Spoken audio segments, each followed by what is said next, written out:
Chapter 1. You're not alone if the phrase, "I'm broke," has become your most frequent status update, spoken, typed, or just silently repeated in your head at 3 a.m. The lights are still on for now, you've got data on your phone, but the account balance is so low it feels personal. Maybe rent is due in 9 days and you're already calculating which bill can slide another week. Maybe you just paid rent and now you're wondering how you'll eat until the next paycheck. Either way, the feeling is the same: tight chest, racing thoughts, that quiet shame that whispers you should have it figured out by now. Here's the first truth that changes everything: being broke is not a moral failure. It's math. Bad math, usually money coming in slower than it goes out or going out in ways you don't even notice. The good news? You don't need a windfall, a raise, or a rich relative to fix the math. You just need to see it clearly and start making small, deliberate moves.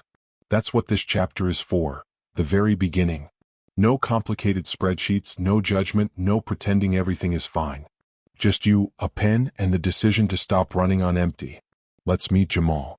24 years old, living in a shared apartment in a mid-sized city, working nights at a warehouse. Take-home pay, roughly $1,600 a month after taxes and deductions. Sounds like enough until you list what it actually covers. Rent split 3 ways, still $8,650. Phone bill $85 because he never switched plans. Monthly transit pass $120. Then food, mostly fast food because he got home at 1 a.m. starving, another $400. Ad streaming services he shared with friends but still paid his portion of, occasional drinks when he saw the crew, and random top-ups for mobile data when he ran out mid-month. By day 20, Jamal was borrowing from friends for gas and eating instant noodles with whatever spices were left in the cupboard because even hot sauce felt like a luxury. One Sunday morning, after a particularly rough shift, he sat on the edge of his mattress and stared at the notification: low balance, $12.47 available. He didn't feel angry anymore, just tired. That tiredness became the spark. He decided he would track every single dollar for 30 days. No exceptions. Tracking sounds boring until it becomes revealing. Jamal used the Notes app on his phone because it was free and always with him. Every time money left his account, or his wallet, he wrote it down. Date, amount, what for. No rounding up. That first week he discovered he spent $180 on takeout meals and $90 on snacks and energy drinks. Almost $270 on food he barely remembered eating. Another $120 went to mobile data add-ons because he kept streaming music and videos to stay awake on the night shift. The numbers weren't lying. He was spending more on convenience than on survival. That realization hurt, but it also freed him. Knowledge is power, especially when the alternative is staying blind. So he made rule number 1. Know exactly what you earn and where it goes before you try to change anything. No budget works if it's built on guesses. Here's how to start today, right now, even if your account is negative. Step 1. Collect the facts. Look at the last 30 days of bank statements, debit card transactions, or payment app history. Write down total money in, paycheck, side hustle, cash, refunds, anything. Then list money out in categories. Be honest with broad buckets: rent/housing, transportation, food, phone/data, debt payments, fun/leisure, everything else. Don't beat yourself up when you see the totals. The point is awareness, not perfection. Step 2. Separate needs from wants, ruthlessly. Needs keep you alive and employable. Shelter, basic food, transport to work, minimum bill payments so services don't get cut. Wants are everything else. That daily coffee, new headphones, the extra data so you can scroll endlessly, those are wants. When you're broke, wants go on hold. Not forever. Just until breathing room appears. Step 3. Find your number, the non-negotiable minimum you need each month to stay afloat. Jamal calculated his $650 for rent share, $120 transit pass, $200 basic groceries, rice, beans, eggs, frozen vegetables, bread, $50 minimum phone plan, $80 electricity contribution. Total, $1,100. Anything above that could go toward debt, savings, or, eventually, small joys. Conflict arrived fast. Payday came. He immediately transferred $1,100 into a separate savings account labeled Survive. The remaining $500 felt dangerously thin. His crew messaged about grabbing drinks after work. The temptation was strong: Familiar faces, loud music, forgetting the grind for a few hours. But he remembered the $12.47 moment. He typed back, "Caught up with bills, man? Next time." Then he turned off notifications and cooked plain rice with canned beans and a little garlic powder he found in the back of the cabinet. It wasn't exciting, but he slept without the knot in his stomach. By week 3 something small but seismic happened. He had $180 left on the 25th. Not enough to change his life, but enough to buy milk, eggs, and fresh produce instead of relying on free office coffee and vending machine snacks. He felt stable. Not rich. Not comfortable. Stable. That feeling was new and he wanted more of it. You don't have to do everything at once. Start with tracking. Just 7 days. Write it all down. Then look at the numbers and ask, what can I delay, reduce, or eliminate without breaking myself? 1 canceled subscription, 1 home-cooked meal instead of delivery, 1 walk instead of rideshare fare. Small cuts add up fast when you're starting from zero. This is not about deprivation forever. It's about buying yourself time. Time to catch your breath, time to stop the bleeding, time to build something better. The first step is the hardest because it forces you to face reality. But once you face it, you stop being a passenger and start driving. Jamal didn't become a millionaire in 30 days. What he gained was control. And control, when you've lived without it for a long time, feels like oxygen. So take the notebook. Open the app. Check the balance. Write the first number. You're not starting from scratch. You're starting from truth. And truth is the only place real change begins. Chapter 2. You've looked at the numbers. Maybe you've tracked a week, maybe a full month. The totals stare back at you, cold, clear, and probably uncomfortable. You see exactly how much came in and how fast it vanished. That moment of clarity is powerful, but it's also where most people freeze. The question hits hard, okay, now what? This chapter is the answer. We're moving from awareness to action. Building your first real budget when every dollar feels spoken for. No fancy apps required, though they can help later. Just simple, brutal honesty and a plan that actually fits your broke reality. Let's go back to Jamal. After his first month of tracking, the picture was stark. Income, $1,600. Essentials he identified, $1,100. That left $500 for everything else. Debt, emergencies, fun, mistakes. In the past, that $500 evaporated by the 20th. Now he had a map. The next step was to draw boundaries around the money before it could disappear again. The method Jamal chose, and the one that works best when you're starting from broke, is called zero-based budgeting with a survival twist. The idea is simple: give every dollar a job before you spend it. But when you're scraping by, the first jobs are non-negotiable. Everything else waits. He started on payday. As soon as the direct deposit hit or the cash was in hand, he didn't touch a single thing for fun. Instead, he moved money in this exact order. Survival envelope, $1,100 straight to a separate account labeled Must Pay.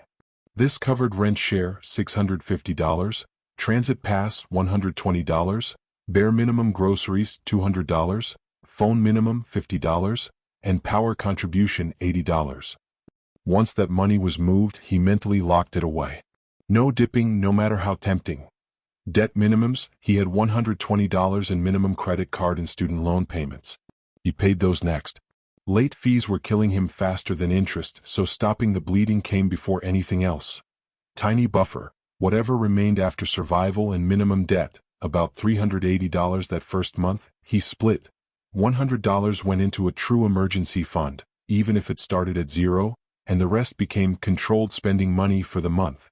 That left him with $280 for gas, unexpected bus fares, laundry, toiletries, and any tiny bit of breathing room. It wasn't generous. It was realistic. The hardest part came immediately.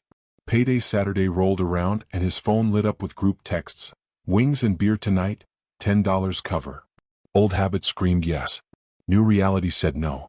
He typed, "Rain check, guys. Getting my money straight." Then he silenced the chat and went home. He made a big pot of lentil soup, $8 worth of ingredients stretched into 5 meals.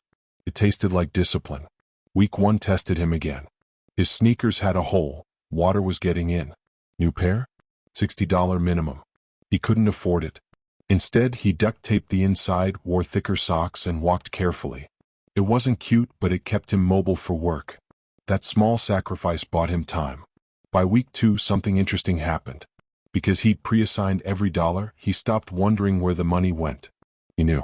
When the controlled spending bucket hit 0, spending stopped. No overdraft. No borrowing from friends. No shame spiral. Just a quiet, firm boundary. Conflict peaked around day 18. His phone charger frayed and died mid-shift. Panic set in, he needed it for navigation and clocking in. He almost used the emergency $100. Then he remembered the rule.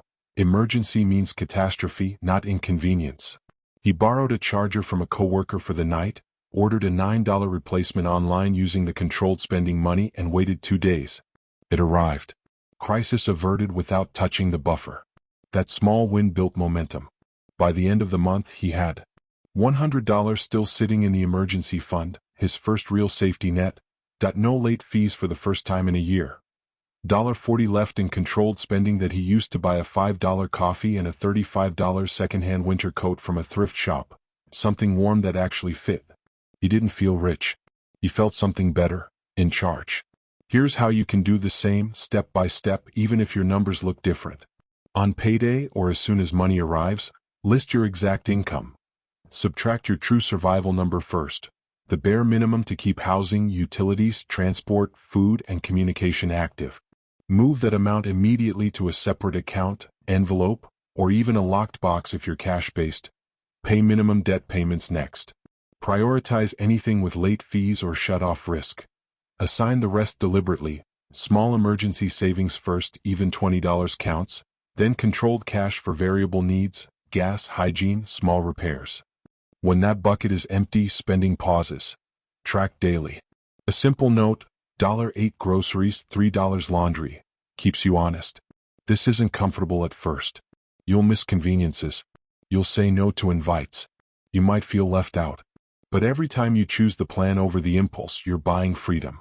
Freedom from overdraft fees. Freedom from borrowing. Freedom from that 3 a.m. panic. Jamal's second month looked almost identical to the first. Same tight numbers. But the difference was invisible and massive. Certainty. He knew exactly what he could spend and what he couldn't. The fear shrank because the unknown shrank. You don't need perfection. You need consistency. Start this payday. Move the survival money first. Give every remaining dollar a name and a job. Watch what happens when money stops being a mystery and starts being a tool. It won't feel like winning right away. It will feel like work. But work you can control is the beginning of everything changing. So when that deposit hits, don't celebrate yet. Direct it. Sign it. Protect it. Your broke days aren't over, but your broke habits are about to be. Chapter 3. You've done the hard part. You've tracked the money, you've seen where it really goes, and you've started assigning every dollar a job on payday. The first 2 paychecks under this new system probably felt like wearing shoes that were half a size too small, tight, unfamiliar, a little painful. But you survived them. That alone is proof you're stronger than the cycle that kept you broke. Now comes the next real test. Living inside the budget when life refuses to cooperate. Because life never cooperates when you're just starting to get your finances in order. This chapter is about protecting what you've built so far. It's about handling the emergencies, the temptations, and the inevitable setbacks without undoing all your progress. We're talking small wins that stack into momentum, and how to keep going when the motivation dips.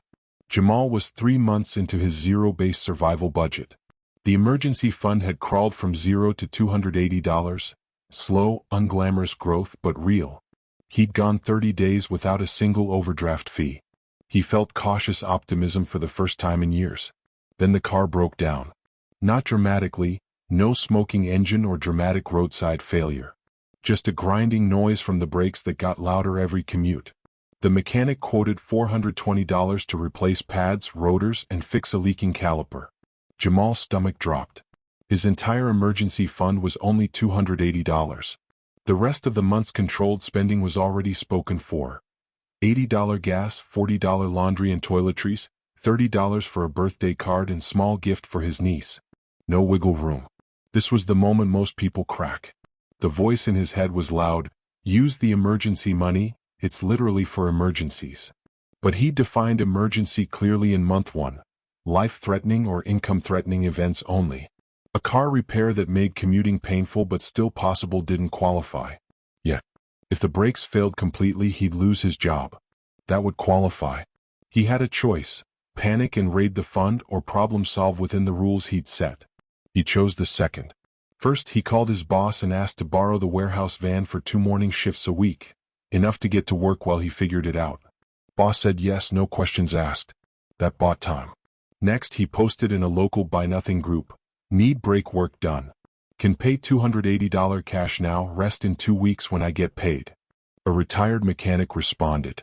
He'd do the job in his garage for $350 total if Jamal supplied the parts.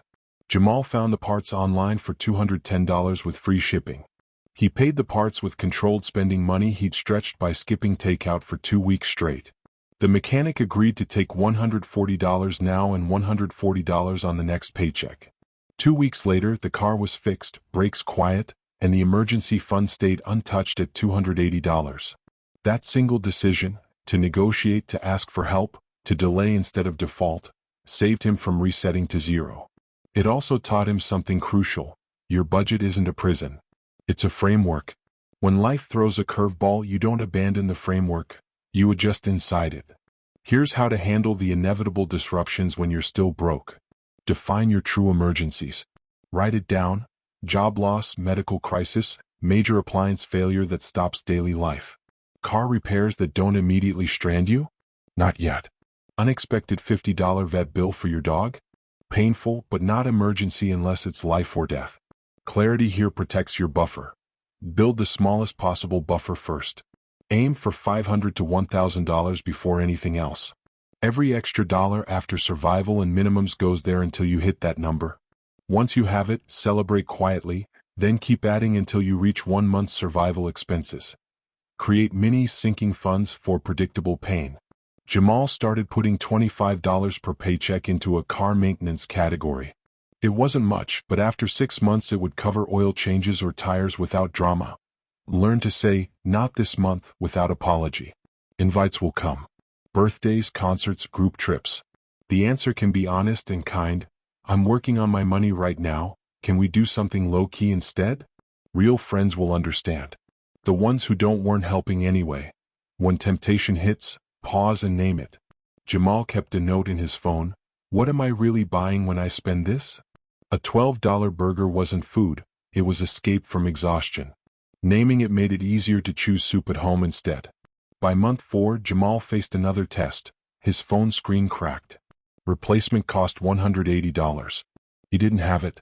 Instead of impulse buying a new device or putting it on credit, he used a screen protector he already had, propped the phone at work so the crack didn't interfere, and added $30 per paycheck to a phone repair/replacement sinking fund. 4 months later, he paid cash for a refurbished model. No debt added. These aren't sexy stories. No sudden windfalls. No viral side hustle success. Just consistent, unglamorous choices that compound. The emergency fund hit $620 by month 6. Late fees disappeared completely. He started sleeping through the night again. Number 3 a.m. math panic. You will have setbacks. A tire will blow. A filling will crack. A friend will have a baby shower you want to attend. The key is to respond, not react. Pull from the correct bucket, negotiate, delay, barter, or go without if you must. But don't borrow from tomorrow to feel better today. Your budget is young. It's fragile. Protect it like you would protect a small flame in the wind. Every time you choose the plan over the impulse, the flame grows stronger. One day it won't flicker at every gust. Jamal didn't feel wealthy. He felt something far more valuable: anti-fragile. Life could still hit him, but it couldn't break him the way it used to. So the next time trouble knocks, and it will, take a breath. Look at your categories. Ask, what can I adjust, delay, or do without? Then act from strength, not desperation. That's how broke becomes temporary. That's how control becomes permanent. Chapter 4. You've built the basics. Tracking, assigning every dollar a job, protecting a small emergency fund, and learning to bend without breaking when life throws curveballs. The panic attacks at 3 a.m. have quieted to occasional whispers. You're not drowning anymore, you're treading water.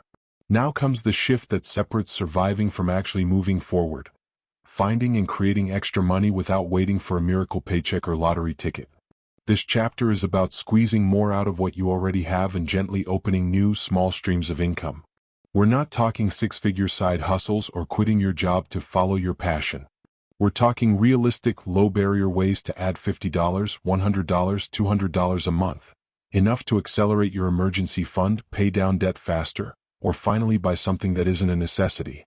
Jamal was 5 months into his system. Emergency fund, $820. No late fees in 4 months. Controlled spending money lasted until payday instead of day 18. He felt ready for the next level. Offense instead of pure defense. He started small and systematic.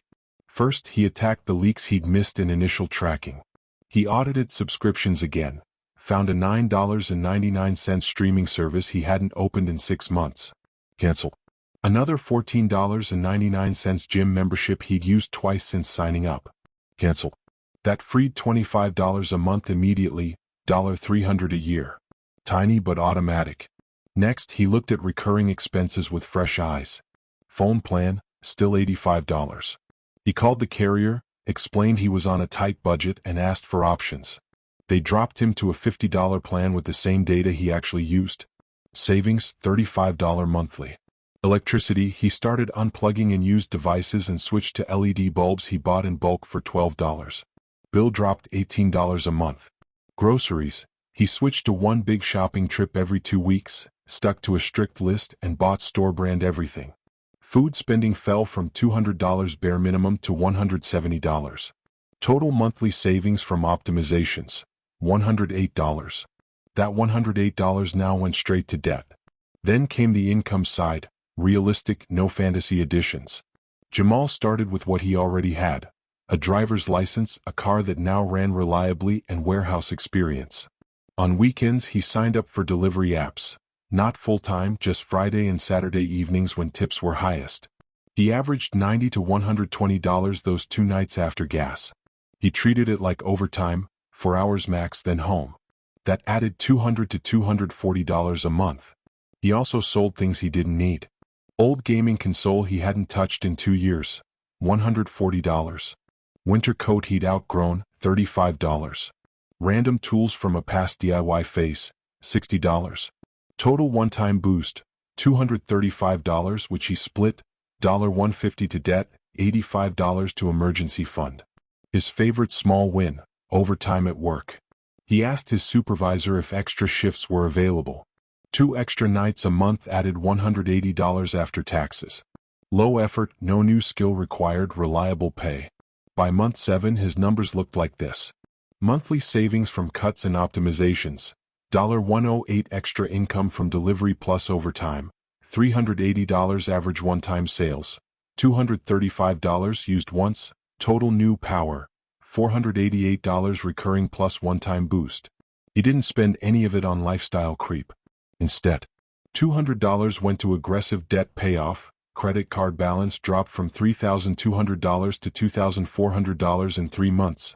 That $200 went to emergency fund, now $1,420, almost a full month survival number. That $88 became his first real fun fund. Coffee with friends, a movie ticket, new socks without guilt. The biggest internal battle was resisting the urge to celebrate early. A good delivery night brought in $110. The old Jamal would have spent half on takeout and beers. New Jamal transferred $100 to debt and used $10 for a home-cooked burger night. The satisfaction was deeper than any restaurant meal. Here's your playbook for adding power when you're still broke. Hunt the hidden savings.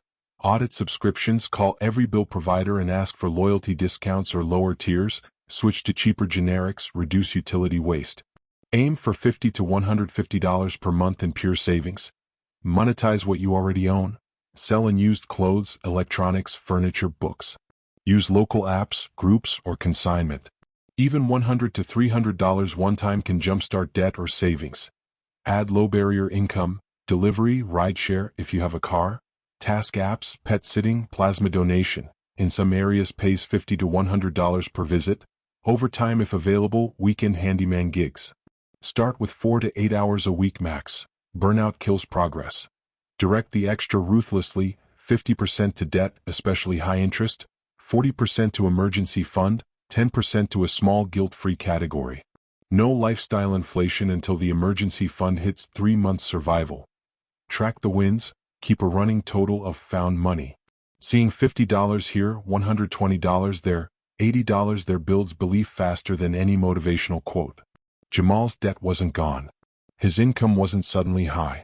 But the math had flipped. More money was staying than leaving. The feeling was electric, not wealth but motion. Forward motion. You're not chasing riches yet. You're chasing escape velocity. Every extra dollar you capture and direct is fuel. Small today, compounding tomorrow. So look around right now. What subscription can you cancel today? What item can you sell this weekend? What one extra shift or gig can you pick up next week? Don't wait for motivation. Act small, act now. The momentum you build will carry you farther than any windfall ever could. Your broke season isn't ending overnight, but it's already shrinking. One captured dollar at a time. Chapter 5. You've clawed your way from chaos to control. Tracking is habit. Payday has become assignment day. A small emergency fund is growing, maybe $500, maybe $1,200 if you've been aggressive. You've cut leaks, added small income streams, and stared down a few crises without folding. The paycheck-to-paycheck terror has loosened its grip. Now the real question arrives: how do you stop merely surviving and start building something that lasts? How do you turn defense into offense when the numbers still feel tight? This chapter is about debt, the silent weight most broke people carry longest. Not the glamorous kind you see in movies, but the everyday kind. Credit cards at 24% interest, medical bills and collections, student loans that never seem to shrink, buy now pay later plans that quietly stack up. Debt isn't just numbers on a screen. It's future money already spent, future freedom already borrowed against. Paying it down aggressively while broke feels impossible, until you make it the priority. Jamal's debt picture at month 8. One credit card at $2,400, 24% APR. Student loan minimums of $120 per month, balance $14,000, 6.8% interest, and a small personal loan of $800 from a family member, no interest, but he wanted it gone for peace of mind. Total minimum payments, $320 per month. In the past, he paid minimums and the balance barely budged, or grew when emergencies hit. He decided debt payoff would become the main mission. Not because he suddenly had extra thousands, but because every dollar sent to high-interest debt bought more freedom than any other use right now. Compound interest works both ways. Let it work for you, not against you. He chose the debt snowball method with a twist for low-income reality. Pay minimums on everything to avoid fees, then throw every extra dollar at the smallest balance first for quick psychological wins, while still respecting the math on high-interest debt. Step 1. List all debts clearly. Credit card, $2,400 at 24% personal loan, family $800 at 0% student loan, $14,000 at 6.8%, minimum $120. Step 2. Commit to minimums first, $320 total, then funnel everything else to the smallest debt, the $800 family loan, until it's gone. Jamal's extra power at this point averaged $380 per month, delivery gigs plus overtime plus bill cuts. After minimums, survival, and adding $100 to emergency fund, he refused to stop building that buffer. He had about $260 left for debt acceleration. Month 8, $260 to family loan balance drops to $540. Month 9, another $260 balance drops to $280. Month 10, $260 plus the $280 payoff equals family loan gone in 3 months. The feeling when he Venmo'd the final $280 and texted, "Paid in full, thank you for believing in me?" Priceless. No more quiet guilt at family gatherings. One debt erased. Next target, the credit card at 24%. That interest was eating $48 per month just to stand still. He kept the same $260 per month hammer. Month 11, $260, $2,140. Month 12, another $260, $1,880. Month 13, $260, $1,620. He called the issuer, asked for a hardship rate reduction, explained his plan, steady payments. They dropped it to 18% for 6 months. Interest savings, about $15 per month. Small but free money. By month 16 the credit card was under $800. The snowball rolled faster. He celebrated each payoff quietly: a home-cooked steak dinner, $12 instead of $40 out, a new journal to track progress. No lifestyle creep, just acknowledgement. Meanwhile, he never paused the emergency fund. It hit $2,100, enough for a true crisis without new debt. That security let him attack debt harder, knowing one flat tire wouldn't force him backward. Here's your debt attack blueprint when money is still tight. List every debt: balance, interest rate, minimum payment. Face it all, no hiding. Pay minimums on everything to stay current, no new late fees. Choose your method. Debt avalanche, highest interest first, saves most money long term. Debt snowball, smallest balance first, more psychological wins. Pick one and stick to it. Jamal used snowball for momentum. Create your debt snowball payment, all extra money after survival, minimums, and small buffer adds. When a debt dies, roll its minimum plus your snowball amount to the next debt. The payment grows automatically. Call creditors politely. Ask for lower rates, hardship programs, payment plans. Many will work with you if you show consistent effort. Avoid new debt like it's radioactive. No more cards, BNPL, payday loans. If you can't pay cash, you can't afford it. Jamal's credit card hit zero at month 19. Student loan balance was still large, but minimums felt lighter because the high-interest monster was gone. His monthly cash flow improved by $200 plus just from interest savings and rolled payments. He wasn't debt-free yet, but he was debt-lighter, momentum-heavy, and, for the first time, hopeful about the finish line. Debt payoff when broke isn't fast or flashy. It's a grind. But every payment is a brick removed from the wall trapping you. One day the wall is gone and the view opens up. Savings, investing, real choices. So pull out that notebook. List the debts. Pick your target. Send the first extra dollar today, even if it's only $20. The weight won't lift overnight, but it will lift. And when it does, you'll walk taller than you ever thought possible. Chapter 6. You've stared down debt and started chipping away at it. The high-interest monsters are shrinking or gone. Your emergency fund no longer lives in the single digits. Payday feels less like a rescue mission and more like a scheduled refuel. The basics are locked in. Now it's time to think about the future without it feeling like a fantasy. This chapter is about building real security, the kind that lets you sleep through unexpected news, the kind that turns what if into I've got this. We're talking about the real emergency fund, not the starter $500 or $1,000 you've scraped together, but the one that actually covers life when it goes sideways for real. 3 to 6 months of bare-bones living expenses. It sounds impossible when you're still brokish, but it's achievable with the same slow, stubborn consistency that got you this far. Jamal hit month 20 with the credit card gone, family loan repaid, and student loan balance down to $11,200. Monthly minimums had dropped to $120. His survival number stayed around $1,100. Emergency fund sat at $2,400, more than 2 months' worth, but not enough to make him feel safe. A friend lost his job unexpectedly. Another had a $3,000 ER bill after a bike accident. Jamal watched both spiral into new debt. He decided, no more watching from the sidelines. His goal became clear: 6 months survival expenses, $6,600, in cash, untouchable except for true catastrophe. He didn't wait for a big raise. He doubled down on what was already working. First, he locked in the pay-yourself-first rule harder. On payday.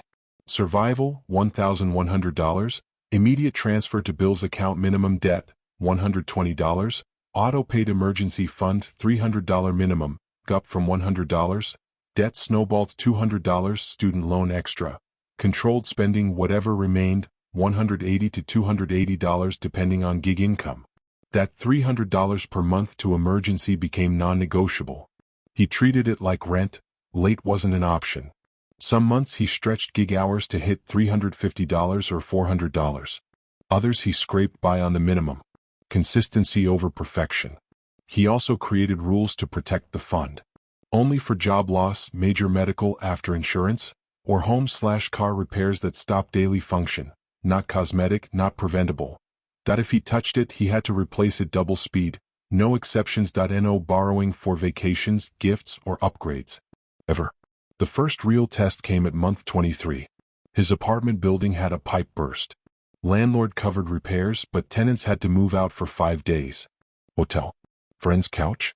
Jamal used $420 from the fund for an Airbnb share and food during the displacement. It hurt to see the number drop, but he didn't panic. He knew exactly how much was gone and how to rebuild. He added $400 the next 2 paychecks instead of $300. Fund back above $2,400 in 6 weeks. No new debt. No shame. By month 30, the emergency fund crossed $5,100. 4.5 months runway. He started feeling the shift. When his manager mentioned possible layoffs, the fear was there, but it didn't own him. He had options. He could take a lower-paying job temporarily. He could move back with family for a bit. He could survive while looking. That mental space was worth more than the dollars themselves. Here's how to build yours when every extra dollar still feels precious. Set your real target. 3 months minimum, 6 preferred. Calculate it using your survival number, housing, food, transport, minimum bills, no luxuries. Jamal's was $1,100 times 6 equals $6. 600. Make the emergency contribution automatic and sacred. Move it on payday before anything else fun or flexible. Even $50 per month compounds faster than you think. Keep growing income streams quietly. Jamal's delivery gigs became $250 to $350 per month reliably. Overtime stayed. He added $20 per month from selling plasma twice when allowed. Small rivers fill lakes. Resist the creep. Raises, tax refunds, birthday cash, random rebates. Funnel at least 50% to the fund until you hit the goal. The rest can accelerate debt or add to controlled spending. Celebrate milestones without spending. $3,000? Cook a favorite meal at home. $5,000? Write a letter to future you about how far you've come. Tangible but cheap. Once you hit 3 months, shift focus. Half of new extra money to debt/investing, half to growing the fund to 6 months. Never stop building entirely. Life gets more expensive, not less. Jamal reached $6,800 at month 38. He opened a high-yield savings account, online, no fees, 4.5% APY at the time, and moved the bulk there. The interest alone started adding $25 to $30 per month, free money he never had before. For the first time, money was working for him, even if quietly. He still wasn't rich. Student loans lingered. Rent was still tight. But the foundation was solid. When his car needed $900 in repairs the following year, he paid cash, replaced the money in 4 months, and kept moving forward. No spiral. No panic. An emergency fund isn't sexy. It doesn't buy clout. But it buys peace. It buys time. It buys the ability to say no to bad jobs, toxic relationships, or desperate choices. It turns broke from a permanent state into a chapter you survived. So check your current fund today. Decide your target number. Move the next $50 or $20 right now. Label it untouchable. Protect it like it's oxygen. Because one day when the storm hits, you won't be running for cover. You'll already have one. Chapter 7. You've built the foundation. Tracking locked in, debt shrinking, emergency fund at 3 to 6 months of survival expenses. The fear of sudden disaster has dulled to a background hum. Money isn't fighting you anymore, it's starting to cooperate. Now the mindset shifts again.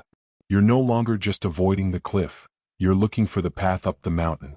This chapter is about investing when you're still low income, still cautious, still very much in the rebuilding phase. Yes, investing. Not gambling on meme stocks or crypto pumps, but the slow, boring, proven way that turns small dollars into future freedom.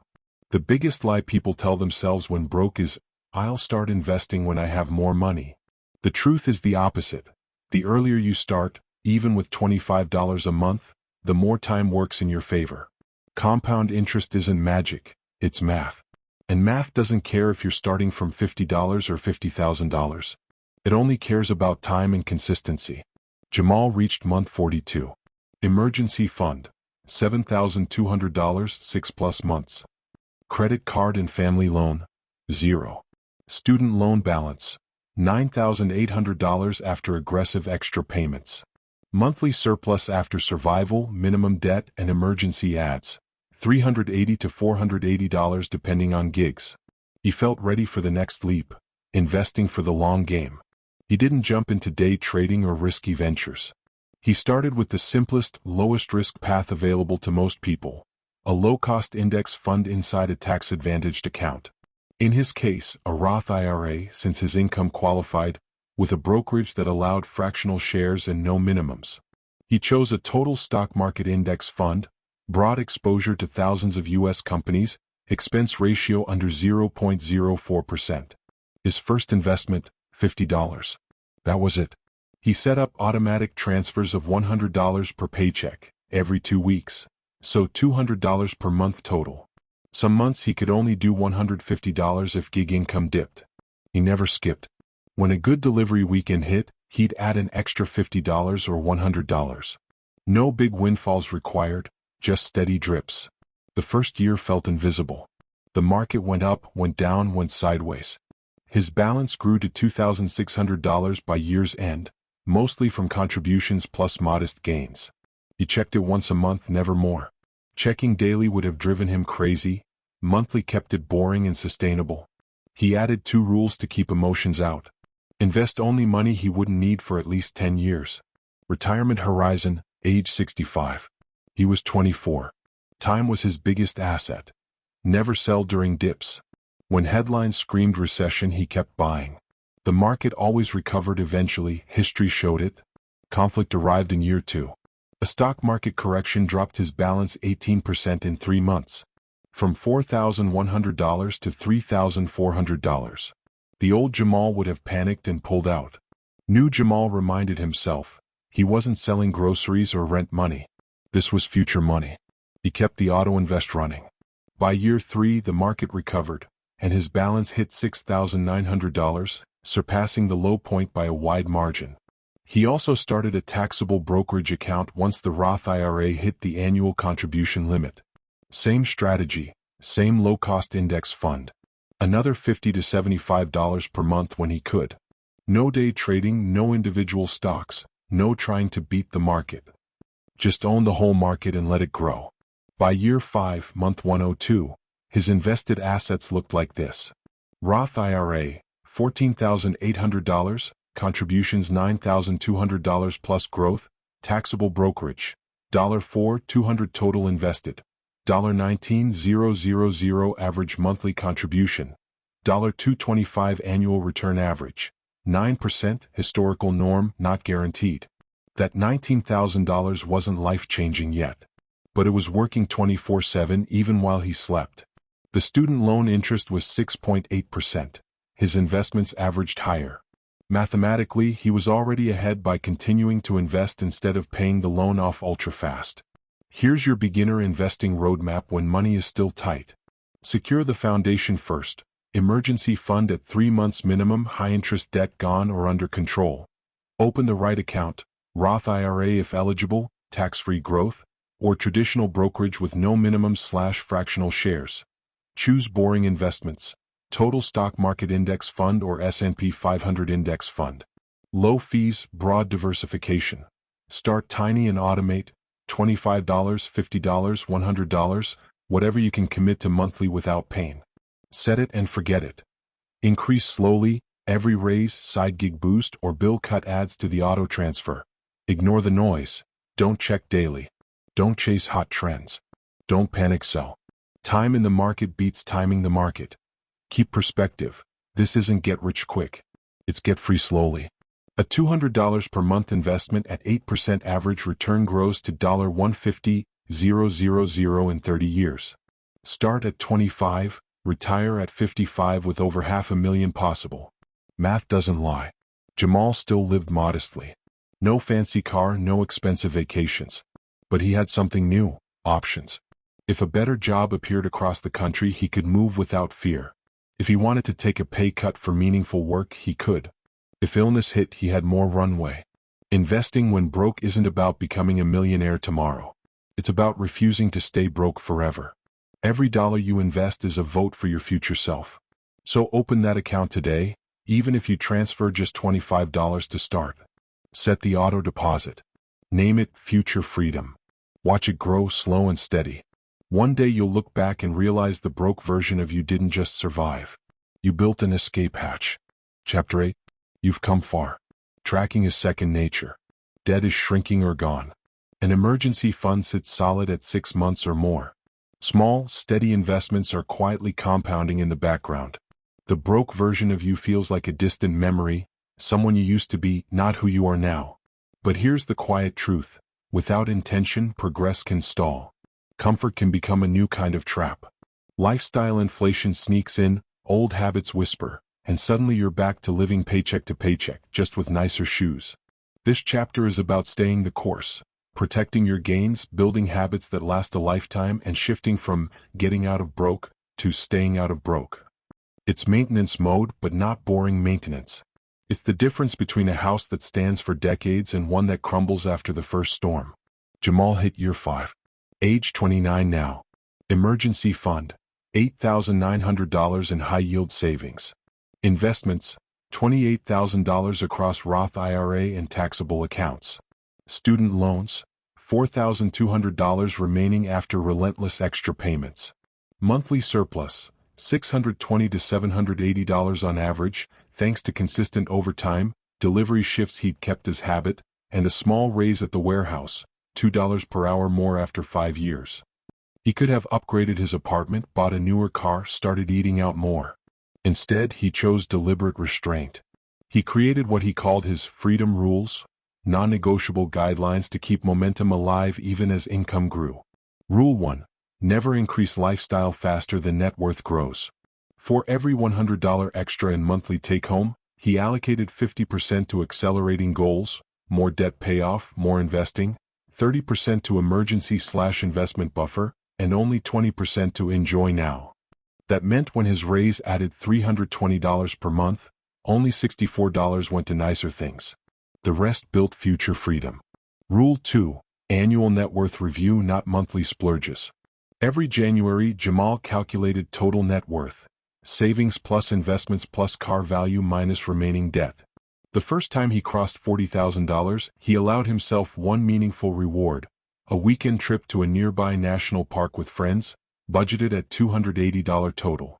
No luxury resorts, just camping gear he already owned and shared food costs. The memory lasted longer than any gadget would have. Rule 3. Keep one foot in broke thinking. He still tracked every expense monthly. Still used the zero-based method. Still asked, "Do I need this or do I want it?" before buying anything over $50. The habit kept him grounded. When coworkers bragged about new phones on credit, he smiled and said nothing. He knew the math behind their flex. Rule 4. Automate everything possible. Paychecks split automatically. Survival bills, emergency ad, investment contribution, debt snowball, then remainder to checking. Bills auto-paid. Investments auto-transferred on the 2nd and 16th. No room for "I'll do it later" excuses. Rule 5. Give back intentionally. Once his emergency fund hit 6 months and investments were on track, he started donating $20 per month to a local food bank, the same one he'd used years earlier. It wasn't much, but it closed the loop. Gratitude kept him humble. The biggest test came at year 6. A promotion offer arrived, $12,000 more per year, but required relocating 2 states away. Better title, better benefits, clear path to management. Temptation was huge. Nicer apartment, nicer car, nicer life. But he ran the numbers. Moving costs, $2,800. New rent, $400 per month higher. Higher taxes, higher utilities. Net gain after expenses, only $450 per month extra. Worth uprooting his life, leaving his crew, resetting routines? He declined. Politely. Then asked for a raise and more responsibility at his current job instead. Got $6,000 per year more without moving. He invested the difference and kept his low-cost life. 2 years later, the same company offered him a remote hybrid role with the original promotion pay. He took it on his terms. By year 8, his net worth crossed $85,000. Student loans, paid off completely at month 78. Investments growing at $700 to $900 per month between contributions and returns. He bought a modest used car cash. No payments. Moved to a slightly better apartment still under 25% of take-home. Started a small side business selling custom workout plans online. Another $300 per month average. He wasn't rich. He still checked prices at the grocery store. Still drove the same car. But he was free. Free to say no to bad opportunities. Free to take calculated risks. Free to help his sister when she hit hard times. $1,000 loan, no interest, paid back in full. Here's how you protect your progress and make it permanent. Define your enough. What net worth or monthly passive income would let you breathe easy? Write it down. Revisit it yearly. Cap lifestyle creep. Use the 50/30/20 rule backward. 50% plus to goals, 20% to wants, rest to needs. Adjust as income grows, but always favor goals first. Schedule reviews. Monthly expense check. Quarterly goal update. Annual net worth snapshot. Data keeps emotion honest. Build identity around discipline, not deprivation. You're not cheap, you're intentional. You're not missing out, you're opting into freedom. Teach others quietly.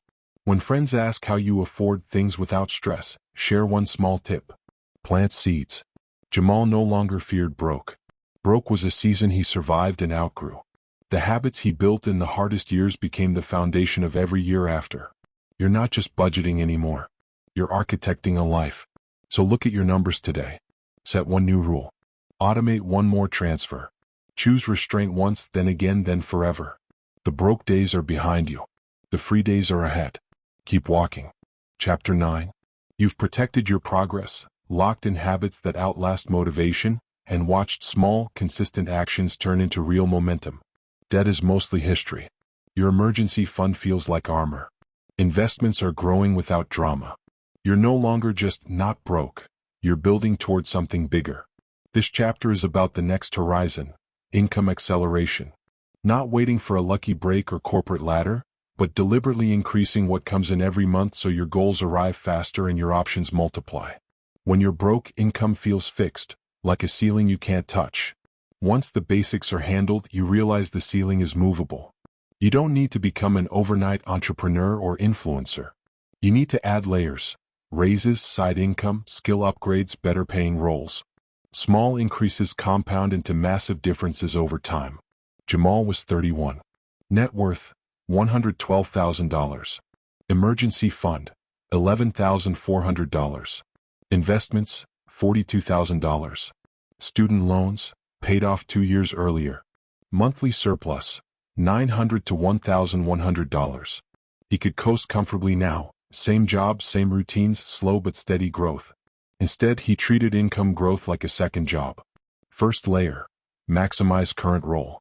He'd been at the warehouse 5 years. Promotions were rare, but he asked anyway.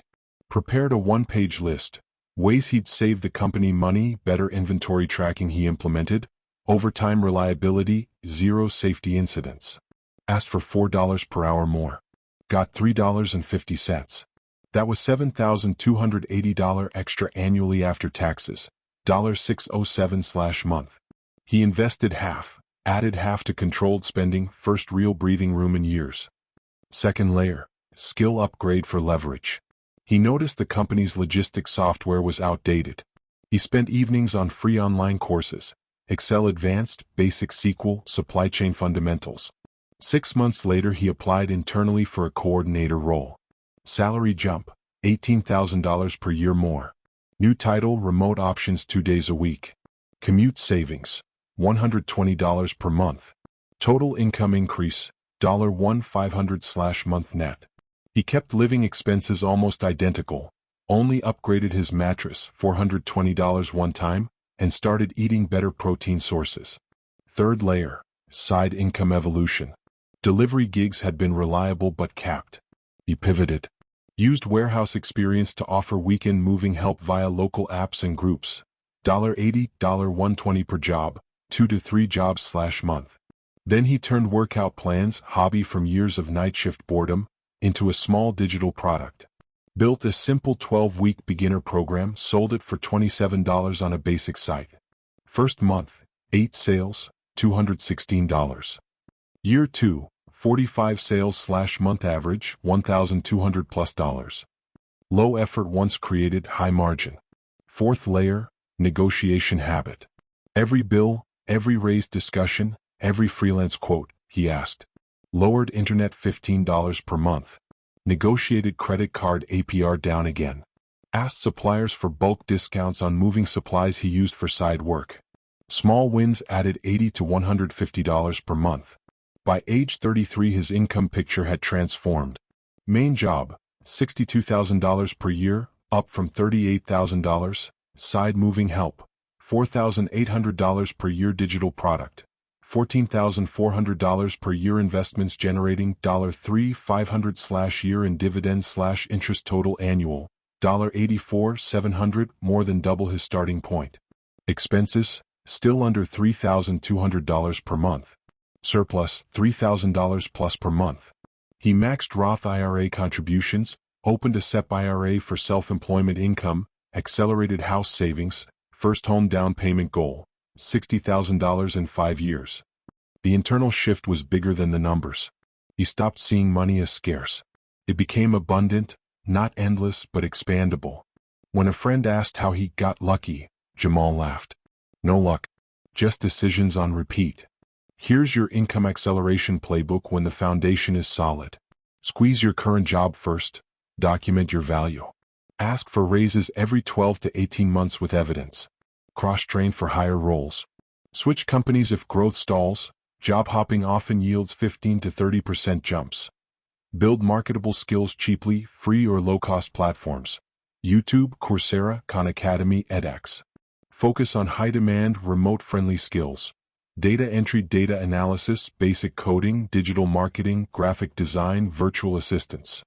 Evolve side income. Start with low-barrier, delivery tasks.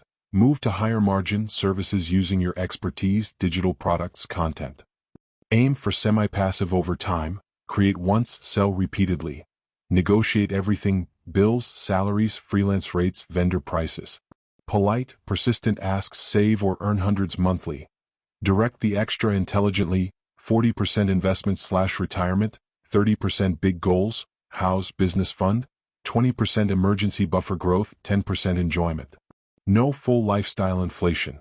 Track income growth quarterly, celebrate milestones. First $1,000 extra month, first $5,000 side income year. Momentum fuels more momentum. Jamal bought his first small condo at 34, 20% down, modest mortgage he could pay off early. He still drove the same used car. Still tracked expenses. But he traveled once a year, helped family without stress, and slept knowing money worked for him around the clock. Income growth isn't about greed. It's about freedom squared. More income means faster goals, bigger buffers, more choices. So look at your current pay stub. Ask, where can I add $200 per month this year? What skill can I learn in evenings? What one ask can I make next month? Start small. Stay consistent. Watch the ceiling lift. You didn't survive broke to stay small. You survived to expand. Chapter 10. You've traveled a long road. From the 3 a.m. panic of $12 in the account to a life where money answers to you instead of the other way around. Debt cleared or tamed. Emergency fund armored. Investments compounding quietly. Income multiplied through raises, skills, and side streams. You're no longer broke, you're building wealth on purpose. This final chapter is the close of the circle. How to live richly without ever letting richness ruin you. It's about turning financial control into a life that feels abundant, meaningful, and sustainable for decades. The danger at this stage isn't falling back into broke. It's becoming numb to the freedom you fought for. Many people climb out of hardship only to trap themselves in a new cage. Bigger house payments, luxury creep, endless upgrades, until the numbers look impressive but the stress feels the same. True wealth isn't a number in a brokerage account. It's options, peace, time, and the ability to live aligned with what matters most. Jamal turned 35. Net worth, $218,000. Liquid assets, $18,000 emergency plus $12,000 cash buffer. Investments, $148,000. First condo, $240,000 purchase price. Mortgage balance $162,000, 15-year term, extra payments shaving years off. Monthly income, $7,200 average, job plus digital sales plus dividends.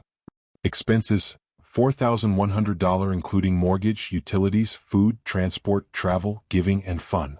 Surplus, $3,100 per month directed to mortgage acceleration, taxable investing, and a new life goals fund.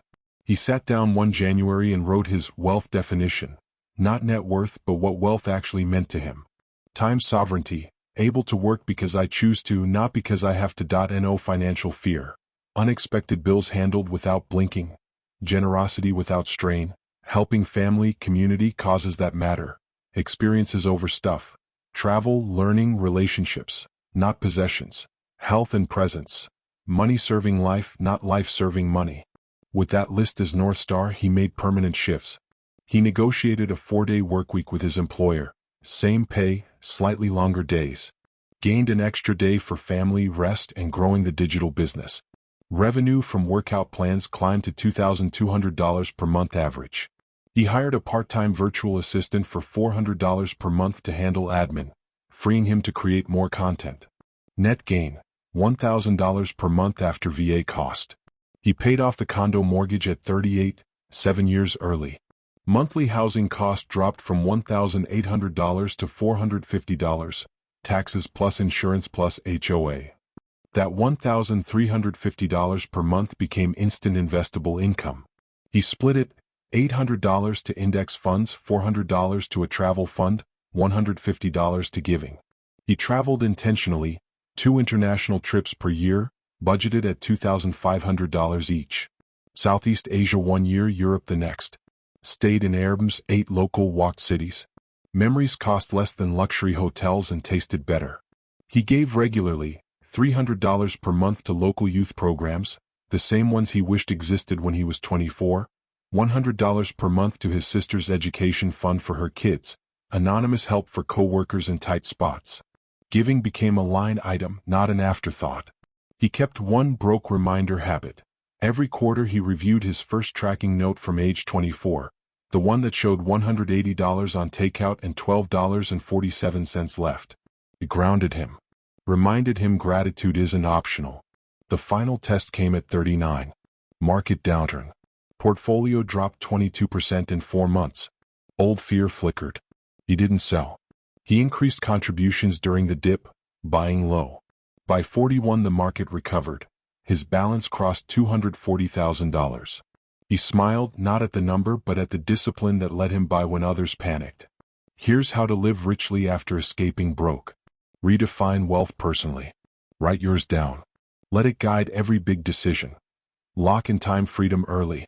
Reduce hours, go remote, build passive income, whatever buys back your days. Cap lifestyle forever. Even with rising income, keep housing under 20% of take-home, vehicles modest, upgrades rare and intentional.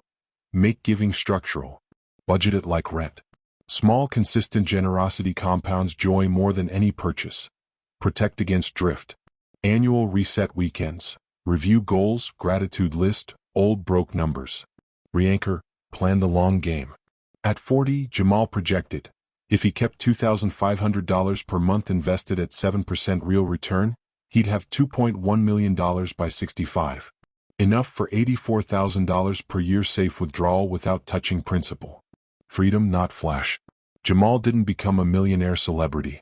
He became a man who woke up without dread, helped others without sacrifice, traveled without debt, and knew exactly why he worked. The broke kid who once counted coins for bus fare now counted blessings instead. You started this journey with a notebook and a decision. You end it with the same tools, only now they build legacy, not survival. So take one last look at your numbers. Then look beyond them. Ask, what does rich look like for me? Write it. Protect it. Live it. The broke chapter is closed. The abundant one is wide open. Keep choosing wisely. You've earned it.